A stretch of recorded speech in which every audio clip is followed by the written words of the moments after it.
इन सीटों पर बड़ा खेला करने के प्लान पर बीजेपी। इन चेहरों के सहारे सियासी गहमा गहमी बढ़ाएगी बीजेपी। जेजेपी के बागी बनेंगे कई सीटों पर बीजेपी के तारनहार। जी हां, बीजेपी साल 2024 में तीसरी बार चौधर के लिए नए नए प्लान्स बना रही है। बीजेपी के लिए दूसरी पार्टियों से आए नेता बड़ा गेम चेंजर साबित हो सकते हैं। बीजेपी ज्वाइन करने वाले कई चेहरे ऐसे हैं जिनके सहारे बीजेपी कुछ बड़ा मैजिक करती नजर आ सकती है।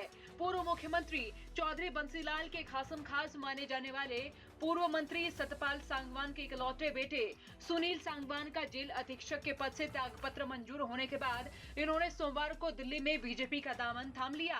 तो वहीं पूर्व जेल अधीक्षक सुनील सांगवान को दादरी विधानसभा सीट से बीजेपी का उम्मीदवार बनाने की संभावना और प्रबल हो गई है। कह सकते हैं दादरी विधानसभा सीट से बीजेपी से सुनील सांगवान चुनाव लड़ते हैं तो बीजेपी अब यहां तगड़ी फाइट दे सकती है। तो वहीं अंबाला की पहली महिला मेयर शक्ति रानी शर्मा, जो पूर्व मंत्री विनोद शर्मा की पत्नी है, इन्होंने भी बीजेपी का दामन थाम लिया है। साथ साथ ये भी साफ हो गया है कि अब ये बीजेपी से चुनाव लड़ सकती हैं। अब अंबाला सिटी से विनोद शर्मा बीजेपी की जीत के लिए पूरा जोर लगाते नजर आ सकते हैं और कह सकते हैं शक्ति रानी की शक्ति बीजेपी के लिए इस सीट पर बम्पर फायदेमंद साबित हो सकती है। तो वहीं जेजेपी के बागी भी बीजेपी की राह आसान करते नजर आ सकते हैं।